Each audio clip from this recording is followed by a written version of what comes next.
അടിപൊളി. ഇപ്പം നല്ലൊരു മൂവി കണ്ട സാറ്റിസ്ഫൈഡ് ആണ്. നല്ല പടമായിരുന്നു. എന്താണ് ഇഷ്ടപ്പെട്ട പടത്തിൽ ഡിറക്ഷൻ നല്ലതായിരുന്നു. അപ്പോൾ ഇത്രയും കാലം കാണാത്ത ഒരു നല്ലൊരു ടൈപ്പ് മൂവിയാണ്. Super thriller. Kalyani Priyadarshini may be career best I must say. അടിപൊളിയായിരുന്നു. തിയേറ്റർ എക്സ്പീരിയൻസ് അടിപൊളി. എല്ലാവരും വന്ന് കാണും. നല്ല ഫിലിമായിരുന്നു. വളരെ ബെറ്റർ ആയിരുന്നു. ലൈക്ക് ഒരു അൺഎക്സ്പെക്റ്റഡ് കൈൻഡ് ഓഫ് എൻ്റർടൈൻമെൻറ്റ്. ആ ബഡ്ജറ്റിൽ 30 കോടി ബഡ്ജറ്റിൽ ആ പടം നന്നായിട്ട് എടുത്തിട്ടുണ്ട്. നന്നായിട്ടല്ല, അതിൽ കൂടുതൽ എടുത്തിട്ടുണ്ട്.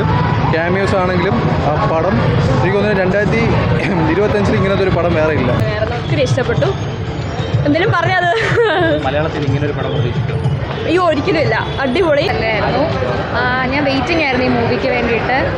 ആക്ച്വലി ഇത്രയും പ്രതീക്ഷിച്ചില്ല. ഇവർ നിമിഷ് രവിയുടെ സിനിമാറ്റോഗ്രഫി ആണെന്നുണ്ടെങ്കിലും ഡൊമിനിക്കാറിൻ്റെ ഡയറക്ഷനൊക്കെ അടിപൊളിയായിരുന്നു. എന്ന് പറഞ്ഞാൽ നസ്ലിൻ, കല്യാണി പ്രിയദർശൻ, ഇത് മാത്രമല്ല സാൻഡി മാസ്റ്റർ എന്ന് പറഞ്ഞാൽ ഈ രോമാഞ്ചം പറയുമ്പോൾ തന്നെ എന്ന് പറഞ്ഞാൽ കുറേ ക്യാമിയോസ് ഉണ്ട്.